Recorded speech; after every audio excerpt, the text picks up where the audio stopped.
श्रोता बंधु आमे पाठ करुचे श्रीमद् भगवद गीतार सप्तम अध्यायर प्रथम श्लोक। पूर्वरु आमे एही श्लोकर आक्षरिक अर्थ एवं व्याख्या करि सारिचे। आजिर अध्याय आमे एही श्लोकर किछि विशेष कथन को आलोचना करिबा। प्रथमे आलोच्य श्लोकरे केवल मो प्रति आसक्ति बा स्नेह रखी एवं मते केवल आश्रय करी योगाभ्यास कले मोर समग्र रूप को तुमे जानिजिब कहिबारे भगवानकर उद्देश्य हेउछि जदि भोग विलास प्रति मनुष्यर आसक्ति बा प्रीति रहे एवं टंका पैसा और कुटुंब प्रति आश्रय रहे तेबे कर्मयोग ज्ञानयोग ध्यान योग आदि जे कौनसी योग अभ्यास कले मध्य से मते जानि परिबो नाही। मोर समग्र रूप को जानिबा पाई साधकर मोठारे प्रेम हेबा आवश्यक एवं से मोर आश्रय नेबा आवश्यक। ता मनरे मो द्वारा कौनसी कार्य पूर्त कराइबार इच्छा जात हेबा उचित नुहे। एमिति हेउ एमिति न हेउ इत्यादि कामना परित्याग करी भगवान को इच्छानुकूल हेउ एवं भगवान को इच्छार प्रतिकूल रे किछि न हेउ एपरि भावना रखी जिए केवल मोर आश्रय निये से मोर समग्र रूप को जानी जाए। एणु भगवान अर्जुन को कहउछंती तुमे मय्यासक्त मनाहा एवं मदाश्रय होई जाओ। द्वितीय रे परमात्मा संगे वास्तविक संबंधर नाम योगम एवं सेही संबंध को अखंड भावे मानिबार नाम युंजन। तात्पर्य हेउछि मन बुद्धि और इंद्रिय आदि संगे संबंध स्थापन करी मनुष्य निज ठारे अहम रूपरे जो व्यक्तित्व मानि नेछि ताहाकु परित्याग करी परमात्मा संगे थिबा निजर वास्तविक अभिन्नता को अनुभव करू। वस्तुतः संसारर आसक्ति और आश्रय त्याग करिबा जेते आवश्यक योगं युंजन सेते आवश्यक नुहे। संसारर आसक्ति और आश्रय त्याग कले परमात्मा को चिंतन स्वतः हेब एवं समस्त क्रिया निष्काम भावरे हेबाकु लागिब। भगवान को जानिबा पाई आउ कौनसी अभ्यास करिबाकु पड़िबो नाही। तात्पर्य हैला जहार संसार प्रति आकर्षण अछि एवं अंतःकरण रे उत्पत्ति विनाशशील वस्तु मानकर महत्व स्थान अधिकार करिछि से परमात्मांकर वास्तविक स्वरूप को जानि परिबो नाही। कारण तार आसक्ति कामना और महत्व संसार निष्ठ। एथिपाई परमात्मा संसार रे परिपूर्ण होइथिले मध्य से तांकु जानि पारे नाही। समाजर कौनसी बड़ लोक सहित आत्मीयता होइगले मनुष्यर मन प्रसन्न होई जाए। सेहीपरि आमर चिरंतन हितैषी एवं आमर एकमात्र अंशी भगवान को सहित आत्मीयता जाग्रत होइगले अनुक्षण प्रसन्नता रहिबा संगे संगे एक अलौकिक विलक्षण प्रेम जाग्रत हुए।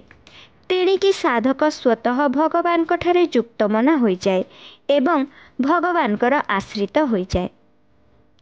शरणागतिर समानार्थक शब्द आश्रय अवलंबन अधीनता प्रपत्ति सहाय प्रभृति शब्द शरणागतिर समानार्थक शब्द होइथिले मध्य प्रत्येक निज निजर स्वतंत्र अर्थ प्रकाश करती।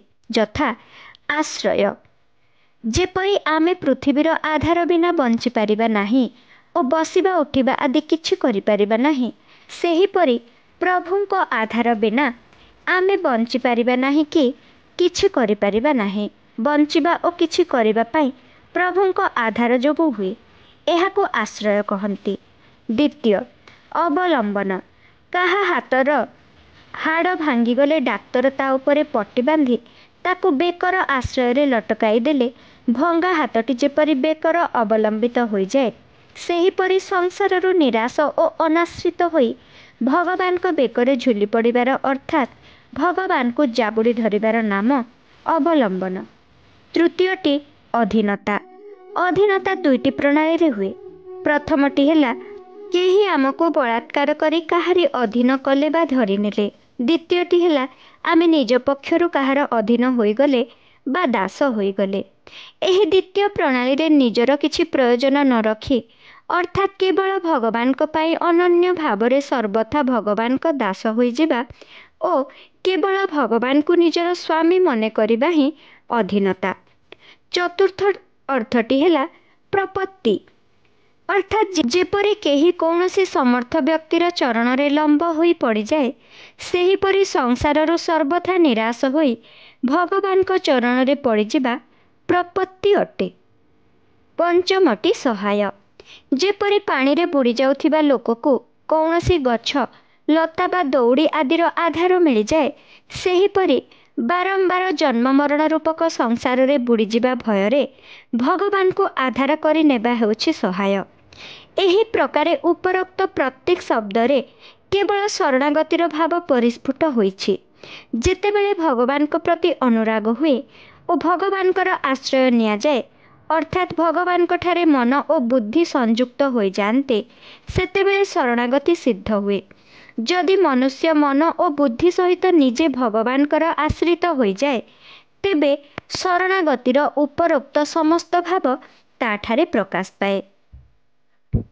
मन और बुद्धि को निजर मने न करी भगवान कर बोली दृढ़ भाव रे मानि नेले साधक मय्यासक्त मनाहा ओ मदाश्रय हो जाए। यह समस्तंकर अनुभव जे सांसारिक वस्तु मात्रे प्रतिक्षण प्रलय आड़कू जाउछि एवं कौनसी वस्तु सहित निजर नित्य संबंध नाही। जदि एही अनुभव को महत्व दिया जाए, अर्थात नश्वर संबंध को निजर बोली स्वीकार करा न जाए, तेबे आत्मकल्याणर उद्देश्य थिबारु भगवत शरणागति स्वतः हो जाए। भगवान को संगे एही संबंध स्वाभाविक भावे विद्यमान। संसार सहित संबंध केवल मानि निया जाइछि एवं भगवान को ठारू विमुखता हो जाइछि। एणु मानि निया जाइथिबा संबंध को छाड़ीदेले भगवान को सहित जो स्वतः सिद्ध संबंध अछि ताहा प्रकटित हुए। श्रोता बंधु, एही श्लोकर परिशिष्ट भाव है जहाँको मन स्वाभाविक भावे भगवान को प्रति आकृष्ट हो जाइछि, जे भगवान कर संपूर्ण आश्रित हो जाइछन्ति एवं भगवान को सहित निजर स्वतः सिद्ध नित्य जोग स्वीकार करिछन्ति, सेही भक्त भगवान कर समग्र रूप को जानी जानती। सबु किछि भगवान, एहा भगवान कर समग्र रूप। समग्रं माम, एथिरे समग्रं विशेषण और माम विशेष्य। भक्तंकर संबंध विशेषण सहित न होई विशेष्य सहित हुए। यथा ज्ञास्यसि तच्छृणु, मु एपरि जुक्ति ढंग ओ शैली रे सेही समग्र रूपर वर्णना करिबे, जद्वारा तुमे मते सहजरे यथार्थ रूपे जानिजिब। अर्जुन पूर्व अध्याय तांकर संशय व्यक्त करथिले, एतन्मे संशयं कृष्ण। सेथिपाई भगवान एबे कहउछन्ति जे मु सेही कथा कहिबे, फଳରେ तुमर आउ कौनसी संशय रहिब नाही। श्रोता बंधु, एहा थिला श्लोक नंबर 1 र संपूर्ण व्याख्या। आज पाई एतिकी। धन्यवाद। राधे राधे।